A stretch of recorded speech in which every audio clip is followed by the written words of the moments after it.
તરફ ધારપુર હોસ્પિટલમાં દર્દીઓને એક્સપાયરી ડેટ વાળું દૂધ વિતરણ થવાથી ભારે ખળભળાટ મચી ગયો છે।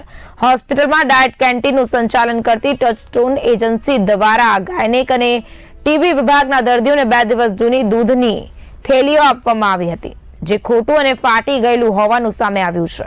આ મામલાની ગંભીરતા ત્યારે વધી જ્યારે દૂધ અંગેની ફરિયાદો હોસ્પિટલના ઇન્ચાર્જ વોટ્સએપ ગ્રુપમાં ચર્ચાઈ। ગ્રુપમાં 11 થી 12 થેલી દૂધ ખાટું અને ફાટી ગયેલું હોવાની ચેટમાં જણાવાયું હતું। આ માહિતી વાયરલ થતાં જ દર્દીઓ અને તેમના સગા સંબંધીઓમાં તીવ્ર અસંતોષ જોવા મળ્યો હતો। દૂધ વિતરણ પહેલા ચેક ન કરવાના સુપરવાઇઝરના બેદરકાર વલણને કારણે દર્દીઓના આરોગ્ય પર ગંભીર જોખમ ઊભું થયું છે।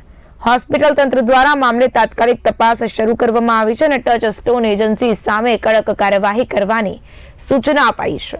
આ ઘટનાએ આરોગ્ય સેવા પ્રણાલીની જવાબદારી અને દર્દીઓની સુરક્ષા અંગે ગંભીર પ્રશ્નો ઉભા કર્યા। સ્થાનિક નાગરિકો અને સામાજિક કાર્યકરો દ્વારા પણ તંત્રને આ મામલે કડક પગલાં લેવા માટે દબાણ કરવામાં આવી રહ્યું છે।